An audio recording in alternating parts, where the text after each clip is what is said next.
सुरेश एक खानदानी कुम्हार था। उसके पिता भी मटके बनाया करते थे और वो भी, और अब उसके साथ उसका बेटा योगेश भी मटके ही बनाता था। देखो बाबा, मेरा मटका कितने अलग आकार का है। हाँ, अच्छा है, पर बेटा इसकी गर्दन इतनी पतली है कि इसमें से पानी निकालने के लिए इस मटके को टेढ़ा करना होगा। अब वो तो है, ऐसे मटके ज्यादा ग्राहकों को पसंद नहीं आते, लेकिन अब तुमने बना ही दिया है तो अच्छा है। बाबा, तो क्या सिर्फ वही मटके बिकते हैं जो आम होते हैं? ज्यादातर तो वही बिकते हैं, इसलिए हम हमेशा वैसे ही मटके बनाते हैं। पर मुझे याद है, जब आखिरी बार मैंने ऐसा मटका बनाया था तो वो बहुत महंगे दाम पर बिका था। अच्छा है, इस मटके के भी हमें अच्छे ही दाम मिलेंगे, देख लेना बाबा। हाँ। तभी रुक्मिणी उन दोनों के लिए चाय लेकर आई। योगेश बेटा, मुझे लगता है तुझे शहर जाकर कोई और काम करना चाहिए। इस काम में रखा ही क्या है? तेरे बाबा जिंदगी भर यही करते रहे। देख हमारी हालत, पूरी जिंदगी गरीबी में काटनी पड़ी है। नहीं माँ, मुझे शहर वहर नहीं जाना, और तो और मुझे मिट्टी से चीज बनाना बहुत पसंद है। मैं कहीं नहीं जा रहा। देख बेटा, मेरा काम है तुझे समझाना। तू मेरी बात मान या ना मान, वो तेरी मर्जी। अच्छा, ये सब छोड़ो रुक्मणी, तुमने कहा था कि तुम योगेश की शादी की बात करने वाली हो अपने भाई से, उसका क्या हुआ? भैया तो राजी है हमें अपनी बेटी देने के लिए। तो देर किस बात की, बात आगे बढ़ाओ। वैसे भी मैं चाहता हूँ कि जल्द से जल्द योगेश की शादी हो जाए। ठीक है, तो मैं इस रविवार को सगाई की रस्म रखवाती हूँ। वाह, ये हुई ना बात। अपने शादी की बात सुनकर योगेश भी बहुत खुश था। रविवार के दिन सुरेश का घर फूलों से सजा हुआ था। घर में काफी मेहमान थे और फिर सुरेश ने आभा को अंगूठी पहनाई और उन दोनों की सगाई हो गई। सभी लोग बहुत खुश थे। फिर क्या था, अब से रुक्मिणी रोज योगेश को शहर जाकर काम करने के लिए दबाव डालने लगी। सुन बेटा, अब तेरी शादी होने वाली है, तुझ पर जिम्मेदारी बढ़ने वाली है, तेरी कमाई भी बढ़नी चाहिए। अगर तू यही मटके बनाते रहा तो ऐसे ही गरीब रहेगा। मेरी बात सुन, शहर जाकर कोई अच्छा काम ढूंढ ले। नहीं माँ, मैंने कहा ना मुझे शहर नहीं जाना, मैं यही खुश हूँ। रुक्मिणी का दबाव भी योगेश पर काम नहीं आ रहा था। योगेश को अपने काम से बहुत प्यार था। कुछ ही महीनों में योगेश और आभा की शादी हो गई और रुक्मिणी इस इंतजार में थी आभा के घर आते ही। बेटा, मैं तुम पर एक बहुत बड़ी जिम्मेदारी डाल रही हूँ। मेरा बेटा मेरी बात नहीं सुनता। उसके अच्छे भविष्य के लिए मैं चाहती हूँ कि वो शहर जाकर कोई काम करे, पर वो है कि वो यही रहना चाहता है। अब तुम ही उसे मना सकती हो। मैं कोशिश करूँगी माँ जी। फिर एक दिन योगेश अकेला मटके बना रहा था। आभा उसके पास आ गई। अरे आओ आओ, ये देखो कितना बढ़िया मटका है। हाँ, बहुत अच्छा है। क्या बात है, तुम्हें कुछ कहना है?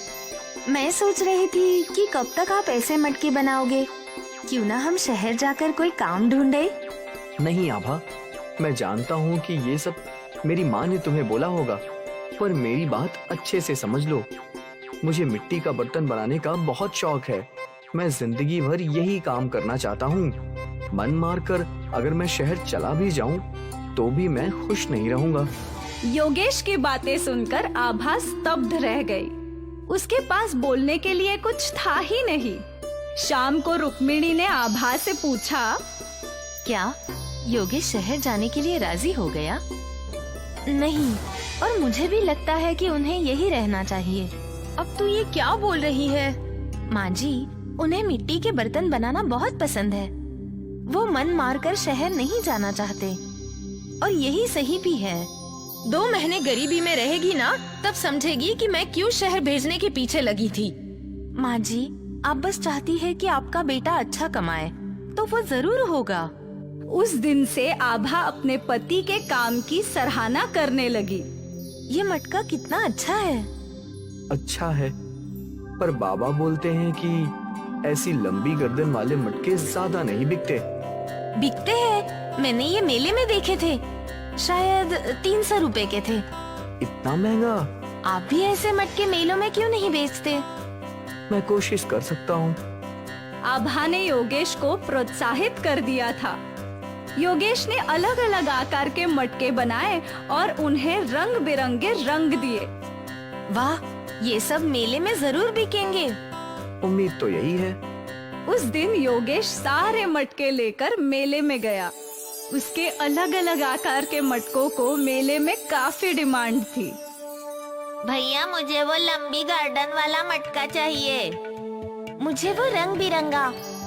एक ही दिन में योगेश के सारे मटके बिक गए और उसकी आमदनी अच्छी खासी हो गई। योगेश घर आया और सारे पैसे अपने बाबा के हाथ में रख दिए। ये देखो बाबा, आज की कमाई। अरे ये तो बहुत ज्यादा है। मेले में बेचने का आइडिया आपकी बहू का था। जुग जुग जियो बहू, और हमेशा अपने पति का साथ देना। वरना कुछ औरतें होती हैं जो पति को सिर्फ शहर भेजना चाहती हैं। पास खड़ी रुक्मिणी सब सुन रही थी। आभा और योगेश बहुत खुश थे। उस रात योगेश को एक नया आइडिया आया। आभा, कोई मिट्टी का फ्रिज खरीदेगा क्या? मिट्टी का फ्रिज? मतलब मिट्टी की ऐसी अलमारी जिसमें सब्जियां, फल सब ताजे के ताजे रहें, जो बिना बिजली के चले। क्या आप ऐसा कुछ बना सकते हैं? हाँ। तो फिर देर किस बात की? ये आइडिया तो सुपर हिट हो जाएगा। मैं कल ही मिट्टी का फ्रिज बनाता हूँ। अगली सुबह ही योगेश ने मिट्टी का फ्रिज बनाना शुरू किया। अरे ये क्या बना रहा है? बाबा, ये मिट्टी का फ्रिज है। इसमें सब्जी, फल सब ताजे रहेंगे, वो भी बिना बिजली के। वाह, सुना था पहले के लोग जमीन में गाड़ के सब्जियां, फल ताजे रखते थे। सोचा नहीं था कि मिट्टी से ऐसा कुछ बन सकता है। हाँ, मैंने बहुत पहले सोचा था, पर कल की कमाई देखकर लग रहा है कि इस मिट्टी की फ्रिज को भी लोग खरीदेंगे। हाँ बिल्कुल, मैं भी तेरी मदद करता हूँ। फिर बाप बेटे ने मिलकर कई मिट्टी के फ्रिज बनाए। अगली सुबह दोनों उन मिट्टी के फ्रिज को मेले में ले गए। अरे भैया, वो क्या है? अलमारी जैसा। वो मिट्टी की फ्रिज है।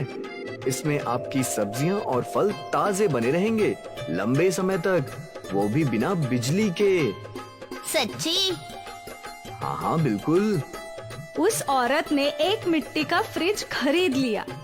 एक पत्रकार ने मिट्टी के फ्रिज की तस्वीर खींची और फिर देखते ही देखते कई और ग्राहकों ने मिट्टी के फ्रिज खरीदे और सारे फ्रिज बिक गए। आज पहली बार सुरेश ने इतनी कमाई एक साथ देखी थी। वो लोग खुशी खुशी घर गए। देखो भाग्यवान, आज तुम्हारे बेटी की कितनी कमाई हुई है। बाप रे! ये तो कुछ भी नहीं है, अब तो पैसों की बारिश होगी। इसका मिट्टी का फ्रिज का आइडिया कमाल का है। लोगों ने हमें एडवांस दिया है मिट्टी की फ्रिज बनाने के लिए। वाह योगेश, माफ करना बेटा, मैं ही गलत थी। मुझे लगता था कि इस काम में तू कभी खुश नहीं रहेगा, इसीलिए हमेशा तुझ पर शहर जाने का दबाव डालती थी। फिर रुक्मिणी आभा के पास गई। बेटा, ये सब जो हो रहा है वो तेरी वजह से है। तेरे प्रोत्साहन की वजह से आज योगेश ने ये सफलता हासिल की है। काश तेरी तरह मैंने भी इनका साथ दिया होता, तो अब तक हमारे हालात बदल चुके होते। मम्मी जी, आप ऐसी बातें मत कीजिए। अब सब कुछ ठीक हो गया है। अभी तो हमारे खुशियों के दिन आए हैं और आप पिछली बातों को याद कर रही हैं। जाने दीजिए, अब से सब सही होगा। सही नहीं, सब अच्छा होगा, बहुत अच्छा। मिट्टी का फ्रिज खरीदने के लिए सुरेश के घर के बाहर लाइन लगने लगी। उनकी आमदनी कई गुना बढ़ गई थी। सुरेश ने अपने घर की मरम्मत भी करवा ली थी और अब इस परिवार के पास हर सुख सुविधा थी और ये सब बस मिट्टी के फ्रिज की आइडिया की वजह से हुआ।